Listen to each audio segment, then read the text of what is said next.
I started when I was 5 years old. Started wrestling freestyle and Greco, both styles.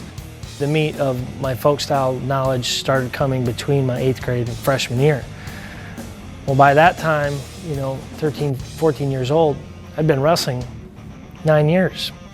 And so I developed a lot of abilities and skills and fundamental movements in freestyle and Greco that made me very successful in folk style wrestling. Growing up for me, there wasn't as many opportunities folk style wise, but so I was kind of forced to wrestle freestyle, and it gave me such a great foundation for my future in folk style wrestling.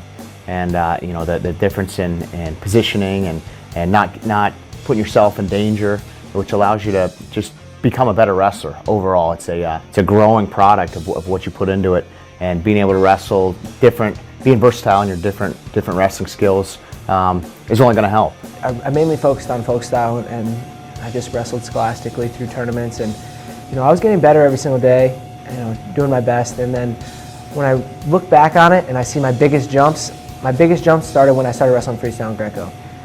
As soon as I started wrestling those styles in like 5th, 6th, 7th grade, it wasn't serious for me. I just had fun doing it, and I was just playing, and it really helped me develop into a really good wrestler.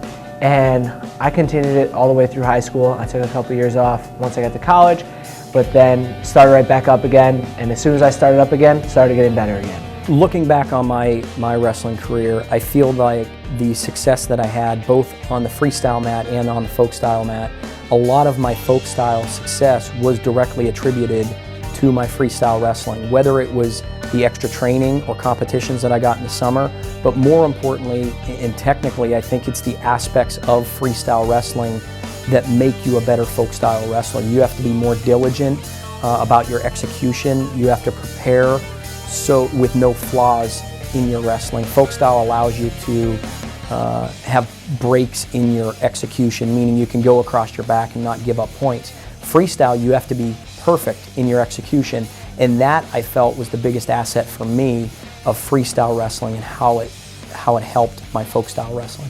I believe freestyle and Greco-Roman are integral parts of wrestling in general. They're different styles. They teach you different skills, different development. You also get an opportunity to wrestle more kids if you wrestle different styles, and I think that's the best way to enhance your skills, to get better, to move to that next level, is by wrestling as many kids as possible. Wrestling in Greco-Roman tournaments, freestyle tournaments. If you look at our history of our Olympic champions, we all did it. We all wrestled freestyle, Greco, and folk style to enhance our overall skill base. I've been going to the Junior and Cadet Nationals the last 15 years in Fargo, North Dakota, and while the rules have been different, the outcomes are still the same. You've got 63% of your college All-Americans in Division I have at least placed in Fargo, and then you've got 80-something% over the past 20 years that have actually just competed. You look at the NCAA champions last year, 8 of them wrestled in Fargo. So it's one of those things that it's hard to discount because the numbers are there. In high school, we went to a couple good tournaments, but a lot of my matches were, were pins or quick pins, something like that. So I go out and wrestle guys like Nick Simmons in high school and Escobedo and Hayes Winkle. Like, wow, it's crazy. I'm junior, senior in high school wrestling these awesome guys, and I'm getting beat and I'm winning close matches, losing close matches. So it just gets me ready, and then by the time I get to the college room, I'm like, hey, I'm good enough to compete with these guys right away. I don't take as many lumps. I still take a lot of lumps, but don't take as many lumps. And I guess I started at a higher place than I would if I didn't wrestle freestyle. It's a change of pace. Just with anything you do, if you do the same thing over and over and over and over and over, I mean, after a while, you need to take a break. So when you're wrestling freestyle and Greco, it gives you a change of pace. You still can get the same competitive energy, get the same competitive anxiety with competition and having to train and be, but it's a different mindset. It's a change of pace than just focus on your folk style wrestling. So I think that's really the big thing that a lot of people don't realize. All the lessons, all the technique, all the things that can help you benefit your wrestling, and that's a given. But really it's changing the pace. So you're going 4, 5, 6 months in one thing, and then you break it up for another 3 or 4 months with something else, and then that's going to make you, one, appreciate the time that you spent, but then when you go through the freestyle, you're going to enhance, so you get more excited for folk style season to start up. We use it to keep them training and to make sure that we expose them to everything, not just only parts of wrestling. So I think that's the main thing. I think for us, at Ohio State, we want them to wrestle above and beyond, and we would look for people in the recruiting process that makes sure that, that they're, they want to be world class. The beauty is that it gives you an ability to look at wrestling from a different perspective, and then allows you to kind of make things on your own. You understand what you can do in freestyle, or you understand what you can do in Greco. It gives you a different perspective to when you go into collegiate style. You're wrestling year round, and I know there are other events, now that are not freestyle, which is why there is a bit of where you get some of the dilemma that there are other events, but it's obviously a heavy focus on your feet, which is critical in folk style wrestling as well.